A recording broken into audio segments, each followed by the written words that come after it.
We know from surveys conducted by the National Association of Realtors that generally speaking, a seller will do business with the first real estate agent that they meet, like an 83% chance. It's pretty significant. So oftentimes, sellers will not seek a second opinion, and that is a total mistake. And I want to give you an example of that. Last year, I sold a house. I was called in as a referral from someone I knew to give a listing consultation on a particular property. And I had spoken to Mr. and Mrs. Seller. We had talked about the property. I got some information on the house before I got there, square footage, upgrades they'd done, things like that.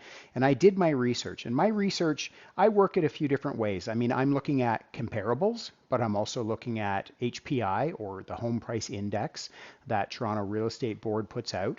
I'm looking at price per square foot, and I'm looking at, what my gut is telling me. So I went into this listing consultation with a number on their home.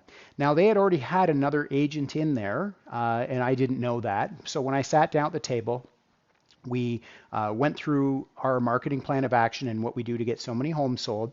And so we got to the part where we're talking about price. And so I explained my process and what I did. And in this case, what really supported this particular sale price for me was using a price per square foot method.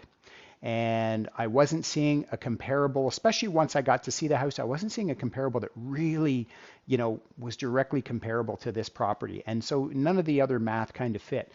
We were in a bit of a busy market where, we were seeing some multiple offers on houses, but it wasn't necessarily on every house. And so as it turned out, this particular house was a 4-bedroom, 4-bath, fully renovated, 2-car garage, over 2,500 square feet in Markham. So it was, in my opinion, I wanted to list it at $1,350,000. So, and I had used a price per square foot method to come up with that number. And I was convinced. I had done my research. I had pulled not only the comparables, but I had pulled the square footage of all the most recent sales to sort of get an idea. And there was some consistency in the price per square foot that I was seeing in that area. So as it turned out, the clients did list the house with me. Now, I was the agent out of the two. I was the agent that had the highest asking price, or the highest list price.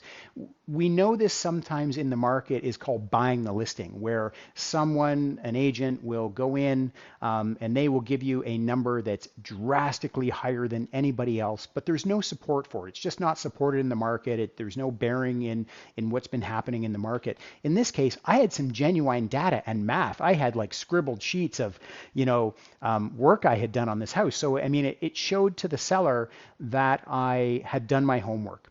And at the end of the day, we ended up selling that house for $1.3 million in multiple offers. And here's the interesting part that the seller came back to me with after the fact. They didn't tell me this up front. The other agent that they were going to use thought that the house should be listed at 1,280, so $1,280,000. And she was just flabbergasted, because she's like, had I have listed it for $1,280,000, I probably would have got under that, seeing that we were listed at $1,350,000 and we got $1,300,000. She was just totally blown away by that. So, I mean, at the end of the day, I paid for my own commission. So my advice to you as sellers out there is always seek a second opinion. I hope you found this helpful. Please feel free to reach out to me with any questions.